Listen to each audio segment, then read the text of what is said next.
jobs in tech, I can maybe say that I think the biggest issue is really skills in the area.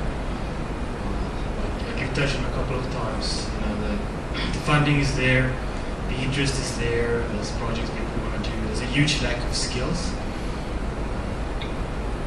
I think there's only about 1,000 people that call themselves data scientists in South Africa, which is actually very, very, very little. So, like initiatives like around that are just trying to grow the community and build the community is obviously very, very welcome. On the business side of things, like Dan Ariely had this great quote that he said that data science is a bit like teenage sex. Everybody's talking about it. Nobody quite knows what it is. Everybody thinks everybody else is doing it, so they should be doing it also. And I think the situation is a little bit like that. Judging by the companies that I talk to, they are very interested in data science, AI, they want to do things, but they don't quite know what exactly they want to do about it. And that's one of the things we can also help educate, and if we go and implement projects, we go and talk about them and share the success stories. Awesome. Thank you very much for that, Helge. I just want to get to the audience again.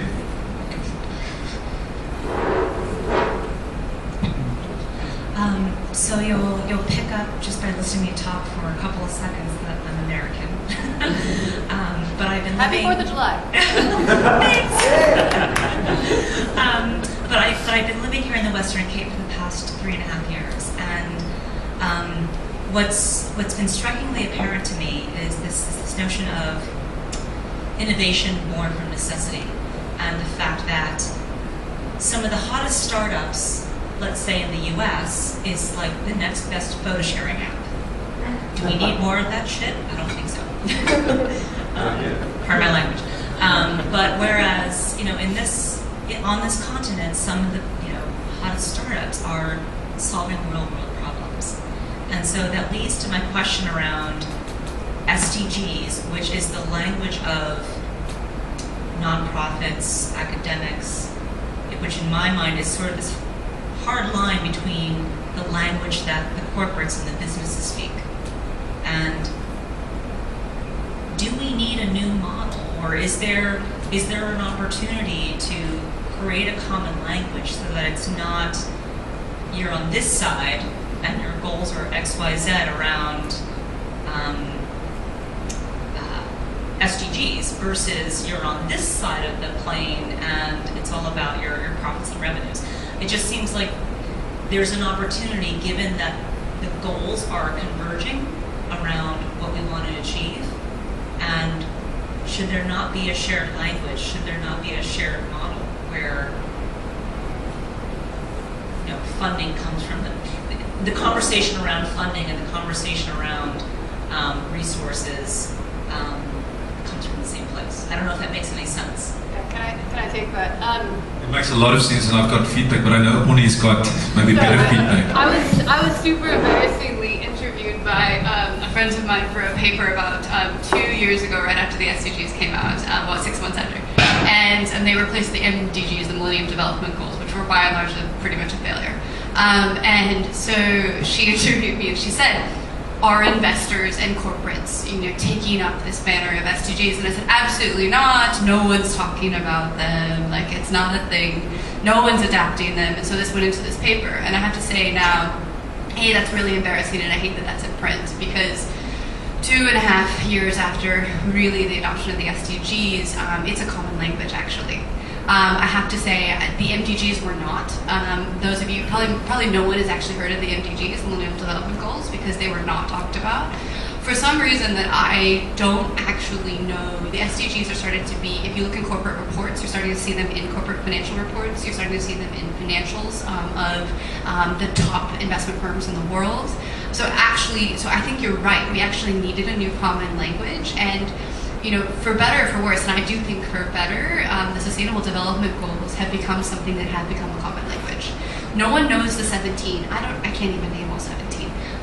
But people start talking about and are starting to do. I have a good friend of mine runs a wealth management firm in the UK. They do their entire clients' portfolios based on the SDGs. They're the first ones in the world to do that. But you're going to start seeing, if you don't already, them within common corporate language. So corporates are starting to look at CSR around the SDGs. They're starting to look at their underlying profits around the SDGs. So I think you're very right. We needed something new. And so the next stage of this is going to be as corporates start to evaluate internally how much the SDGs are going to cost them if they don't achieve them. So, and again, this is they. So it's starting to be something where I see the world starting to talk about, if we don't achieve the SDGs, how much is it going to cost us? Not how much, there's going to be this like mythical billions of dollars it's going to cost. Corporates are starting to say, right, if we don't achieve access to water in our areas that we serve from a geographic perspective, it's going to cost us this much because people are going to have this. And so I think that starting to internalize some of those costs is going to be the way that corporates look at it. And then from an investment perspective, it's hard to find an investor these days that doesn't at least have some general knowledge around the SDGs. And a lot of investors are starting to create, there's new funds that have been created, there's whole investment platforms that are being built on them.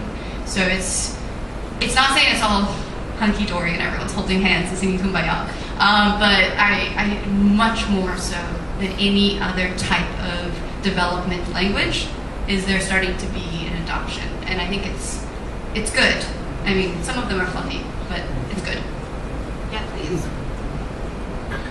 So I spend a lot of time talking to corporates and listening to their problems, and I think one of the things about I think when you work in this space, or any space actually, you take for granted what you think a corporate knows and what they think they know.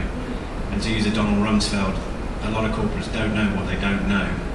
Okay, so when you talk to a corporate and you go there with your shiny new AI app, and they go, "That's really great, Nick, but I'm only interested in the price of diesel in my logistics chain." Right?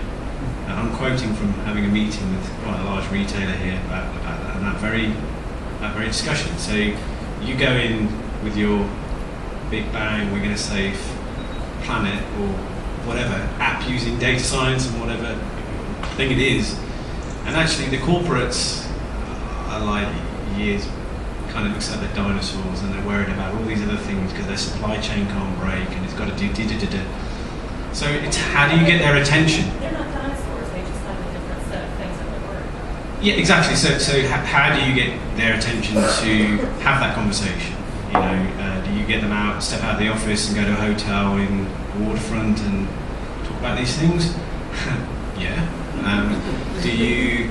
Do you go and knock on the door and present a doomsday scenario that if you don't do these things, the ocean will be boiled and we'll all die? So I think we need to have a much more inclusive discussion around that, but you also need to get people's attention. And in this kind of busy world we live in, getting people's attention is actually one of the hardest things to do. So I think that's also a challenge we need to address to move towards some of these goals.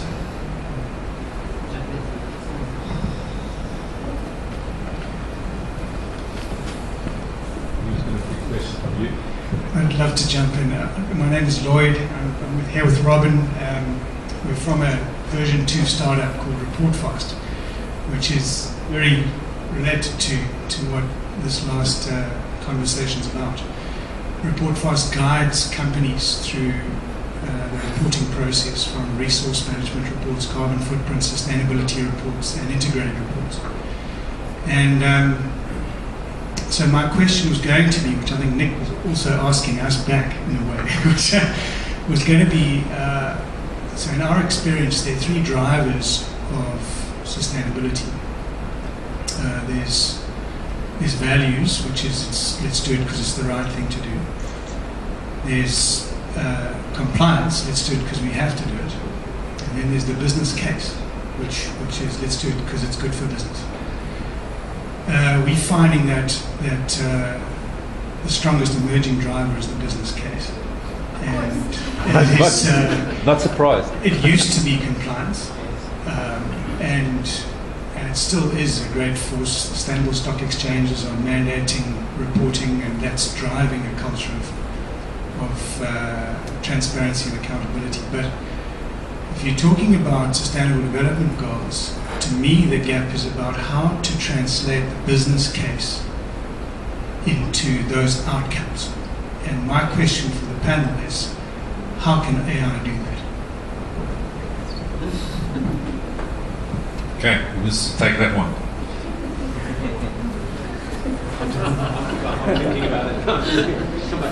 So what I've seen so far is that financial markets take into account a lot of data, but often one of my favorite accounting colleagues up at Oxford says that it's not externalities, it's things we have externalized. And I think that one of the ways in which corporates are going to see a business case, and are already starting to, is the ways in which they can use machine learning to understand reams of data that fall outside their normal purview. So you're seeing investment firms create indices and strategies whereby they're investing in companies that are the most sustainable or the most innovative or the most resource efficient.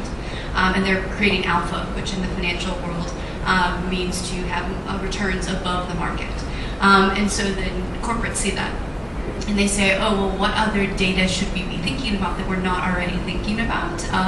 And so I think that there's too much data to look at it from a traditional perspective. So teaching these algorithms to understand things that are more social and environmental in nature will help them to make better business decisions. And I think also one of the things that we've seen in the past kind of 10 to 15 years is this understanding of the poor as a consumer and a producer as opposed to a beneficiary. And I think that's something that most corporates are still getting their head around. And so I think artificial intelligence can help them to build capabilities to be able to address types of consumers they're not used to. And I think that's through ranking, which Hugo works with, figuring out how to understand priorities, and then also to using the types of geospatial technology that help them to target things and to understand what their risks are. So geospatial technology is really important for insurance companies, for big financial institutions to understand, what are their risks around climate change, what are their risks around social unrest, even used to a slightly less precise degree. But I think there's going to be a lot of applications for using new types of data that corporates really haven't paid attention to otherwise. Yeah, great question. I think it actually speaks to the topic of what we're talking about in general, not just business good and sustainable development goals, but how do we align the two and make them common.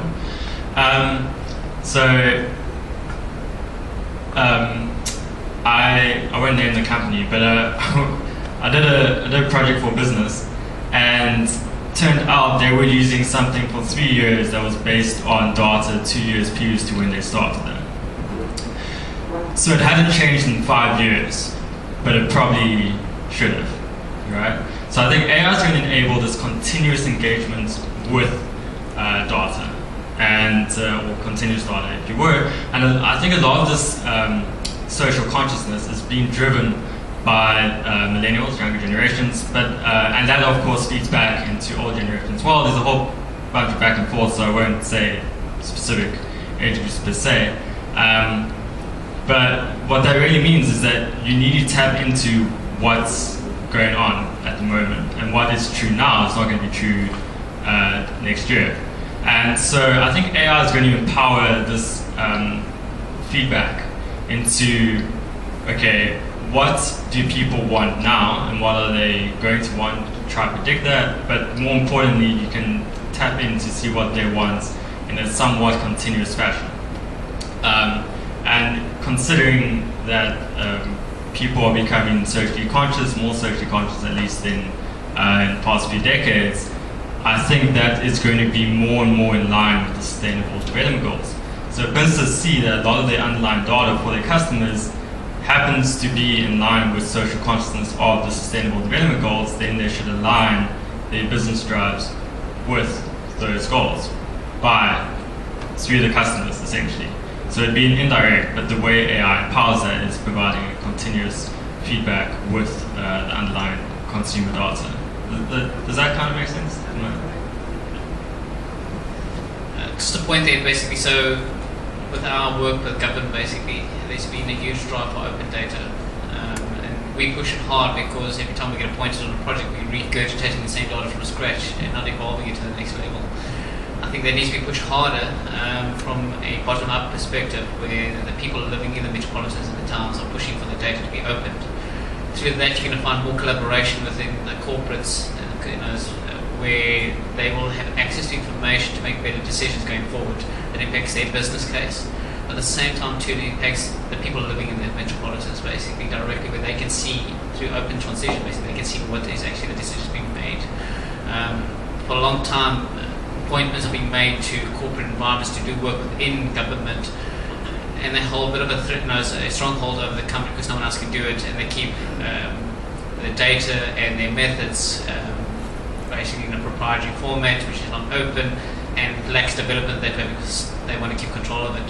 With an open data perspective, that opens that door through collaboration and transparency, where people can actually have an opinion towards how it's being handled, in sense of sustainability, basically. And I think businesses will take it on because they can only value from it, say grow from there, and having access to that information which they don't currently have. I mean, I'm speaking from experience in our own company. There's a lot of silos in the sense of holding onto information, and it's only once you open it up you realise what is available and what you can actually do with it. And the more we can open it up, the more there's going to be opportunity for businesses and the people living within those communities. Yeah, I think when you look at big corporates, so the guys that are building skyscrapers in Santon, so Ernst & Young, banks, yeah, they've got lots of money, they can throw huge resource at this problem or opportunity, if you want to call it that. And my reference client is the guy in Pardon Island who makes aluminium ladders, who employs 200 people, because that broadly makes most of the economy, SME type companies. And if you think about an organisation like that, thinking how can they use AI, I mean, it's a bit like asking the question, how can you use coal, or how can you use electricity? When electricity was first invented, it wasn't even for power, it was for light. And powered appliances didn't come along for some time after that. And there's a great TED talk by Jeff Bezos on that. So if anyone wants to watch it, it's definitely worth. It's quite enlightening. So I think we're at that kind of what can we do with AI? We're at that kind of what can we do with electricity? I think we know we can do certain things with it now, and there'll be in 10 years' time there'll be a whole new series of things that we can do with this. And by that time, the guy who employs 200 people in Pardon Island that makes aluminium ladders will be embracing it in a black box format. When you plug in a hairdryer, well, I don't do that anymore. I've done that for a while. You don't think about, I wonder how this electricity was generated and what model do they use in the phasing. You just plug it in, you dry your hair, and you go out, and life carries on. And I think we'll get to a point where everybody, it'll just be like, well, I don't want to use the CEO of Google's phrase, but it will be like electricity. It will just be a thing that is there and does things for you, like makes appointments or drives the car or reads a book. And I think the other thing was, I wanted to add on that, is the generation that we have coming to adulthood. My friend's 4-year-old talks, he's a big CIO in a gaming company in London. Sorry, the CIO, yes, intelligent, prescient, savant, who runs a company. It's his 4-year-old daughter talks to Alexa every day, like a friend, like an entity. And in 14 years' time, that girl will be an adult, going to college or maybe going to work or setting up her own company or going to university or whatever. So what will happen in 14 years' time when that person has become an adult versus what's happened in the last 3 years with deep learning? And so the amount of change that's going to happen in this next 14 years is going to be mind-blowing. And those adults coming, and I don't even know what those adults are going to be, what are they called? They don't have a name yet. They don't have a name yet, right? Super millennials or something, I don't know. Whatever they are. Well, we know millennials are quite demanding. I mean, what kind of people will they be? They will be expecting just to talk to things. And we need to be prepared for that. And I'm not even sure 14 years is long enough, given how slow things move in industry or commerce. And these things are are pervasive. They're all around us. Maybe not so in South Africa because we're a little bit behind on the consumer curve with products coming to the country, but they're coming in. The devices are coming. So I think there is this interesting blurring between your home life, your work life, business, and how they will view the use of these technologies, because they will be black box and you won't think about what's going on behind them, and you will talk to it and you will respond to it and you will use it without thinking. So I think we all have to be cognizant of that, because it's a massive change that is happening now and will carry on. So. And you'll phone your grandchild if you can't work it. I know we don't have time to talk about it here, but it is just worth thinking about all these things. And one of the SDGs is social justice, and there's a real big issue with the data that the historical data that artificial intelligence is using to make predictive choices. So whether or not you're thinking about things like criminal justice or even things like urban planning, so it's a much longer conversation in this panel, but it is worth thinking about. There's a lot of social justice advocates that are out there really pressing for us, and even the designers. So most data scientists in the world are white males between the age of 24 and 35, and even the way in which they're coding has impacts on biases. And so I think that there needs to be a very big discussion around what data are we using, how are we cleaning it, how are we coding it, and then how are we trusting the predictive nature of it. And even you can think about things that are coming from Silicon Valley into emerging markets. So there's certainly an excellent piece about working with African coders in Africa to build things that work for the continent, but we have to make sure that those are also representing individuals and aren't making decisions. So if we're going to start trusting machines to make decisions, we need to be able to question them or even understand what's in the black box, so we don't just take it at face value. And it's going to be a really important conversation going forward. Important point on that is open source basically can play a very, very important role for Africa. We have to realize that the first world countries are ahead of us when it comes to AI. And there's a huge challenge between the US and China at the moment in the sense of trying to be the lead when it comes to AI innovation. And if for us to play a part of that and to be ahead in the sense of Africa, with the basis of our education system being lacking and the lack of information, we need to collaborate in the sense of an open source environment, sharing ideas and collaborating. I think transparency, specifically within the businesses in Africa and South Africa, and the sharing of information is going to play a vital important role with that. Cool. Again, talking about collaboration quickly as well, to echo what they're saying, is I see a lot of these institutes popping up across the world, and it's called like Global Council of AI Experts or something. It's something like that. And it's you see who's in it, and it's like MIT, Harvard, Oxford. And it's like, oh, okay, so all the top universities, and it's global because they have 2 continents, right? So there's a two-sided thing there. Is us as South Africans, for example, we need to approach these organizations, these collaborations, and actively be involved in them. But that also then sets a precedent for them to include South Africa or other African countries or other developing countries, right? I went to a conference recently, 1,500 people. I was the only South African, computational neuroscience, maybe not quite the same demographic as machine learning, but very similar. And I was the only South African, and I'm pretty sure I was the only African. There were 2 people of color there who were both American, right? So I went to the organizer, I'm like, why is this the case? And it's prohibitively expensive for South Africans to go through. I was lucky enough to go through because I had money in reserve from part-time work, but a lot of students don't, right? They can't do this. A friend of mine who is in Nigeria and got accepted to a conference as an oral presentation in Germany, got funding for it from the conference, had the funding organization pay money into his account, got his visa denied because it wasn't, I can't remember the term they used, but it wasn't like convincing enough that he went, right? Which is really strange. So I think there needs to be a collaboration between these initiatives, international initiatives, and they can't just be the ones to say this is how things are going to go, or this is what we think is important. African voices need to be heard loudly, and I think people like Jacques, who's traveling a lot. Every time I email him, he's in a different country, and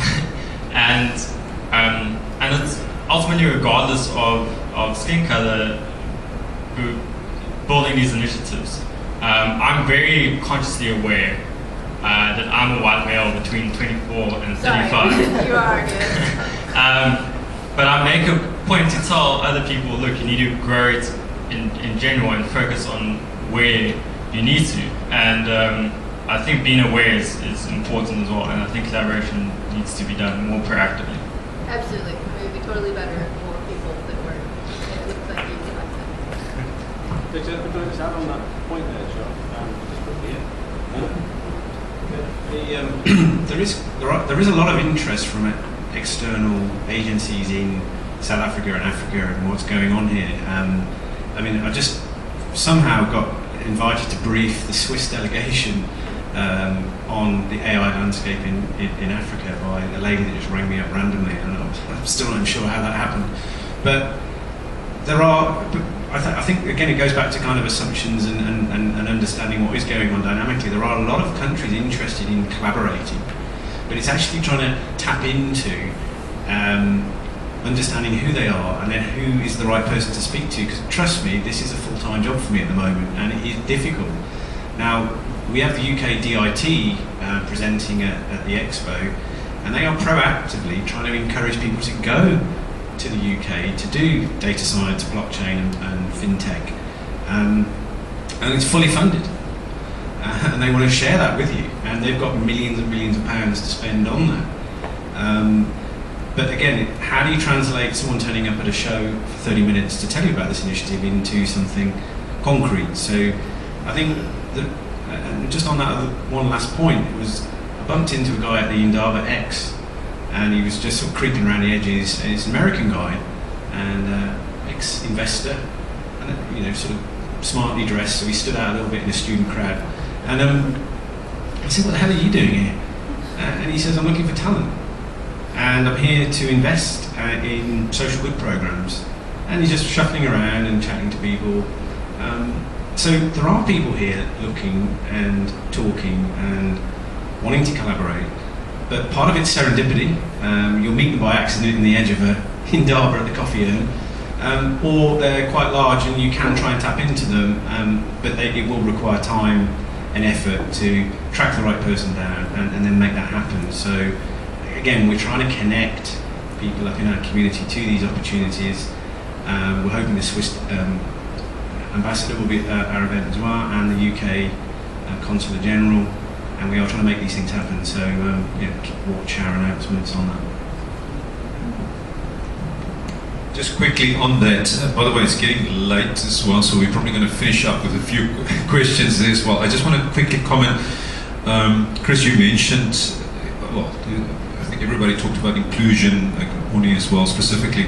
I was last year invited by Harvard University. It was a conference in Rio de Janeiro on AI and inclusion. And what was fascinating there was, you talked about different people and so forth, but it was quite interesting to see obviously ethics and law, some other, normally when I go to conference, I've been to so many conferences, machine learning, AI conferences, all of those type of things. You see all the technical people. But at that particular conference, it was like all the other disciplines, and it was fascinating just talking to all these other people around AI. So obviously it's becoming such a huge hype. So I think there's going to be, and what's fascinating, if you think about inclusion, and one of the Sustainable Development Goals is also gender equality as well. And at that conference, there was a lot of female women as well. And I think specifically from, if you think about ethical stuff and law and the human side and so forth. So I think AI is going to bring in more people from different areas. And it's not just data science. I think it's going to be different roles carved out as part of producing solutions as well. So even at Cortex Logic, we think about all the different types of roles, and there's even developers turning them into data science developers, or now we will have roles around ethics and more domain-specific things as well. So I think it's going to be a very interesting world. Anyway, questions. We're going to end in a few minutes, so let's do it. Okay. Okay. I don't want to talk a lot. I just want to say one of the other challenges looking at the other side is it looks like we are one or two young people here, and how do you kind of inspire young people to be agents of change? And how do you sustain the African continent? I myself, as an individual who is devoted to the well-being of this continent, it's quite challenging, but I think there's something that we can ponder on, looking at how do we inspire the young people, because and how do you change the mindsets, because they want it in the spoon, in the plate. So that's one a challenge. And I just want to say the second thing is that my last contribution is that thank you so much for this opportunity, because I think we need more of this engagement to be able to share, to collaborate, and to share knowledge and to learn from each other. Thank you. Awesome. Thanks. So my background is finance. I was in banking before, and We've all been there. But this year I embarked on an entrepreneurial journey in fintech, and I wanted to understand what are the bottlenecks to being an entrepreneur, and going through the government funding processes and all of that. And I found that a big issue is the lack of digitization and lack of automation. And I've probably handled more paper applying for government funding than I have in my previous role, So my question is more around how can we work as a community of tech entrepreneurs to speed up the process of government digitizing, because in terms of sustainable development goals, digitization is one of the highest contributors to sustainability.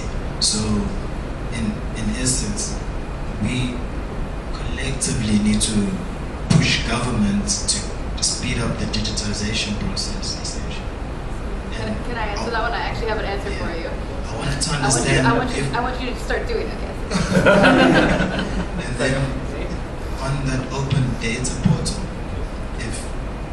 what's the bottleneck there in getting more data that's accessible for everyone? Is it the data capturing, or then do we have to go up to government and, for instance, say, must we change your whole system? Because I had a friend previously who just came back from business school and didn't have medical aid and got sick. Went to a hospital, had to go to a public hospital, and that experience was just, it was a bad experience for him.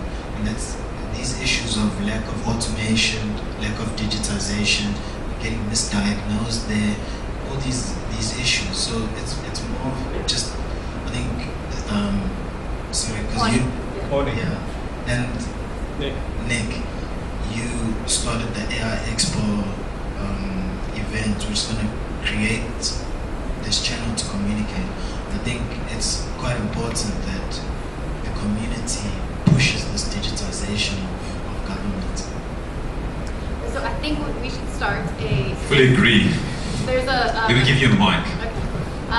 There's a company that I have interacted with in the past. It's called Code for America. And it's a wonderful female entrepreneur that started it, and they both volunteer and paid work on essentially speeding up government processes using traditional digitization as well as artificial intelligence and a little bit of blockchain, not much yet. But I think we need to start a Code for Africa. I think there's so much possibility around not just doing digitization, but actually starting to use some of these exponential technologies within government sources. And to your point around the black box, all of the work that I've ever done around anything with blockchain and in communities, they don't care, rightfully, we don't care about what it looks like in the back end, but does it work? And so I think getting to government to say, listen, we can do something where, and again, this is a little bit different here, right? We can do something where you don't need 20 people to look at something. They might still want 20 people to look at something because that's 20 jobs. But really doing things that are exciting for young people to be able to get involved. Code for America uses volunteers. They have paid staff. People get involved. They do hackathons. They work on specific government programs, and they design and develop really impressive programs for government. And so I think there's nothing to say that we couldn't copy that model and make it more effective. But I think that's something I'd love to see. Yeah, I mean, sharing my own entrepreneurial journey. I came in 2011, started from scratch. I didn't know anyone. I had no school network, no friends network. And carved out a business from scratch, grew to 22 people, and that was hard work. That was killed me. I mean, it was any entrepreneur building a business here. I think about 4 years in, I read a statistic that South Africa has the second highest business failure rate in the world. And if you make it beyond 3 years, you've done quite well. So I was in year 4, so I thought, maybe if I'd read that report before I started, I wouldn't have started. But there is no easy way to go through the journey. The hardest part is starting, and then the next hardest part is your first invoice, and the next hardest part is then going from one person to 2 people. Unless, of course, you get funding, and typically that won't happen here in a low-risk environment until you'll post revenue, or you've a super-duper algorithm that's going to change the world, and then someone wants to buy it. But I think the journey's hard, and the red tape isn't going to go away. I mean, I didn't have an ID until the beginning of this year, so you can't even open a bank account without an ID. I don't know if anyone knows that. You guys have all got IDs. I'm also surprised at the number of people that never respond to email. Right? I began to think I've got a complex. It's me. I'm a freak. This bold English guy who turns up. And culturally, doing business here is not like America. It's not like Europe. Culturally, people,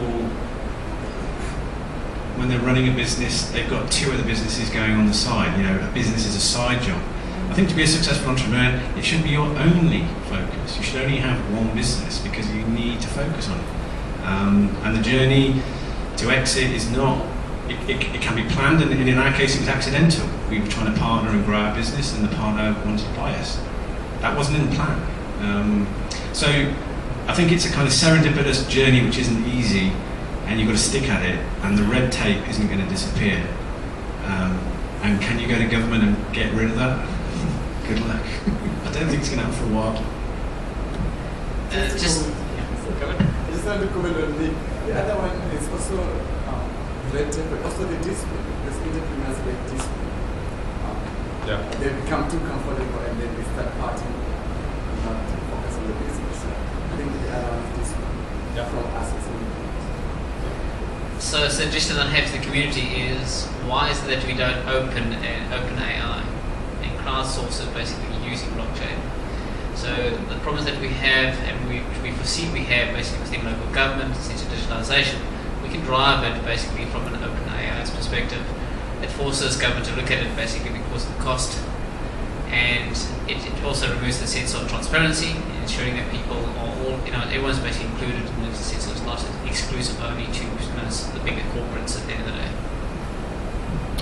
Hopefully it sounds like Cindy. I'm going to tie in a few threads there and start with an anecdote of there's more paper now in a digitized world than there was in a pre-digitized world, right? So the more emails you have that you say you paper for, the more it needs to get printed out for some reason.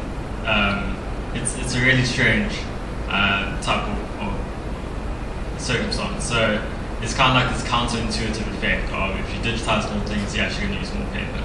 Because they think we're not using paper, and then someone's like, oh man, I have to print this. But most people aren't aware of that. Okay, and then also, so you spoke about education. How do you get people to be excited about it? And then you also spoke about entrepreneurship, and how is that driven, right? And various things there. And I think one way to try and combine those two would be AI is a really good business opportunity at the moment. if you can think of a really cool application for an AI system, and I know a few people in university, even at the end of IT in high school, if you can be like, look, if with your algorithm you can make money, therefore you should probably pursue AI at a younger age, that would A, encourage them to pursue AI, and B, encourage them to be entrepreneurs. And maybe they'll do AI because it's for the money, or maybe they'll do it because they enjoy it. But either way, you only have somewhat both circumstances there. So I think that's one approach. Another approach is there's been some pop-up models, if you were, of peer-to-peer learning in South Africa and in Africa. When we talk about MOOCs a lot, right? We haven't spoken about MOOCs all today, but I talk about MOOCs a lot, and it's a lot about. MOOC is a massive open online course, a free course online. And a MOOC is thank you. And they're often university-focused type levels of content, and they're meant to be bite-sized. But what a barrier is A, internet, but B, also the content. A lot of people in, my experience in South Africa, a lot of the students, they'll go to school and they'll go, but their teachers won't show up. So what some of them have done is start doing like a peer-to-peer learning experience, where some students from higher years will teach students from younger years, okay? And then they don't need a teacher throughout the entire process, and then they can leverage each other's skills. So using the existing infrastructure of a MOOC that works internationally, although it has a large drop-off rate, I think needs to kind of be changed in an African context to suit our African needs. I think really leveraging that peer. Cool. I also want to address your question around how do you get young people excited and interested in AI data science. And I think one thing is that like everybody uses this technology every day. Like, everybody uses Google, they find things on Wikipedia, but it's just maybe not that transparent that there is data science and there is artificial intelligence sitting behind that. So I think just explaining that and showing the process how that happens, that's one of the things. If we think about sort of young people at universities, I think definitely the interest in entrepreneurship and startups is a lever one can definitely use there. Startups are very hot. AI startups is probably the most hottest thing there is. So if we can also create excitement and teach entrepreneurs about AI data science, and also teach developers to think in those terms, that is a lever one can use.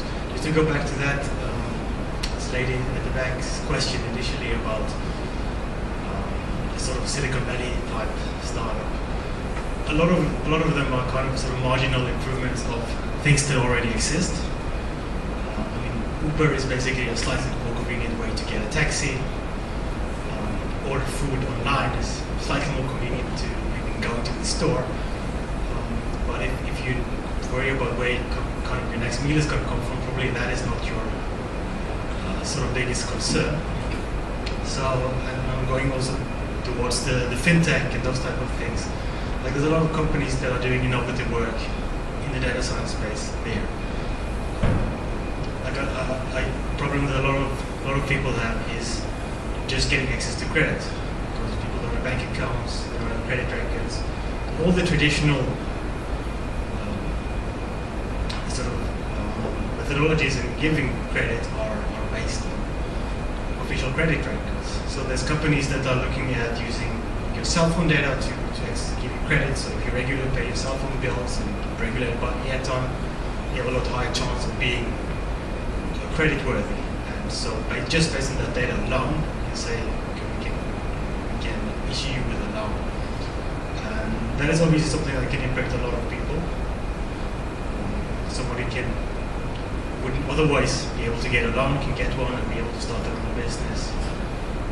There's also dangers with it, where might give credit to someone who shouldn't, will basically have sort of bad consumer behavior. And there's also things around insurance. A lot of people don't actually have access to insurance, and it's the same type of process as a traditional system of how the underwriting is done. And if you don't have certain things on record, then you can't get insurance. So also now companies in the fintech space that are looking at using other types of data to underwrite you for your life cover or that type of thing. Any question? So just what's the engagement process if you want an AI solution? The engagement process if you want to create an AI solution. Okay. I think, yeah, so usually you'll have like a cold start problem. So you won't actually have any data to start with. So how do you build an AI solution? So one, definitely think that partnerships are great. Nedbank or whoever else you can partner with, because then those people already sit on the data. If you can bring the idea and the innovation in. Otherwise you need to get some way to get people to give you the data, start giving you the data. Or just build a service where people send you documents. Maybe you don't have any AI at this time. Maybe you just have people actually sitting at the back and processing the things. But in that way, you start collecting the data, and so it becomes the way that you kind of scale. Okay, great. I think any more questions? Okay, let me just final comments very quickly, just on some of the questions there as well. You talked about youth as well. My son sits here as well. How do we get them involved? He's programming games, and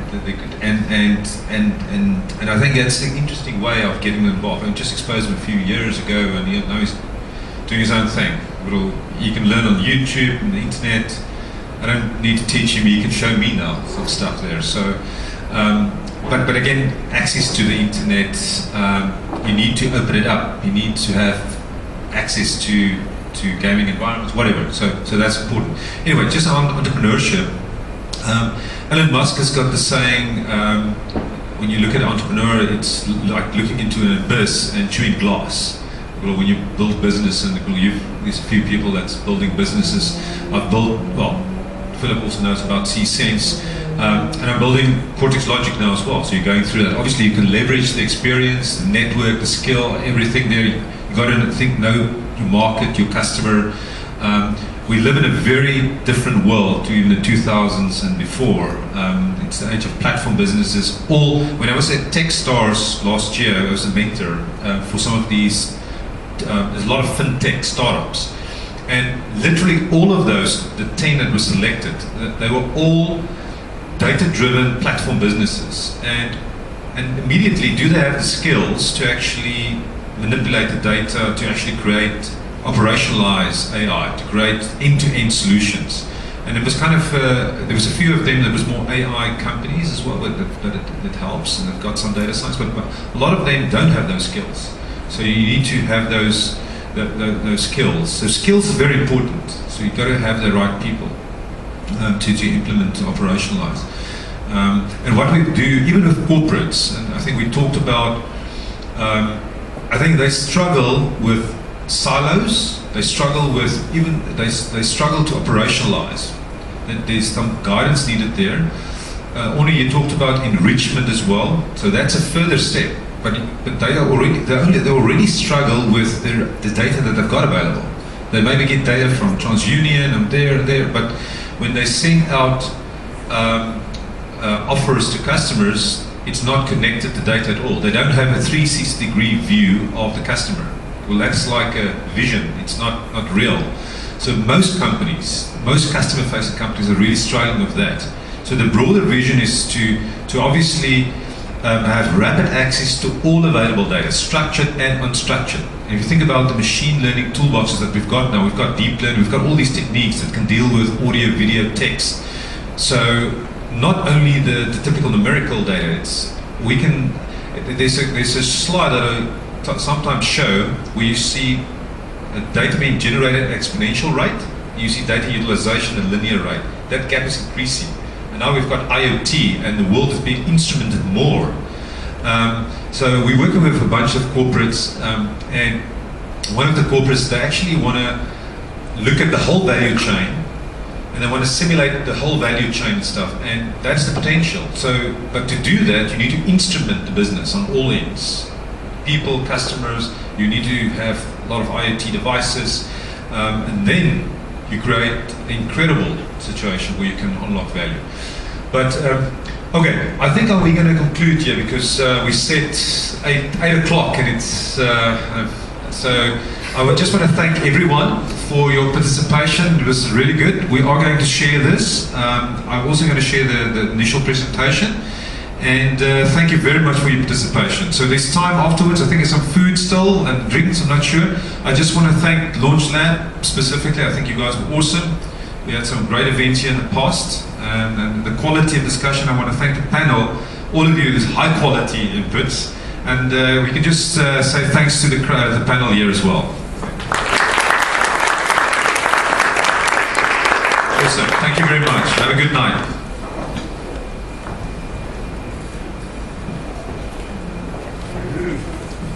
I'm not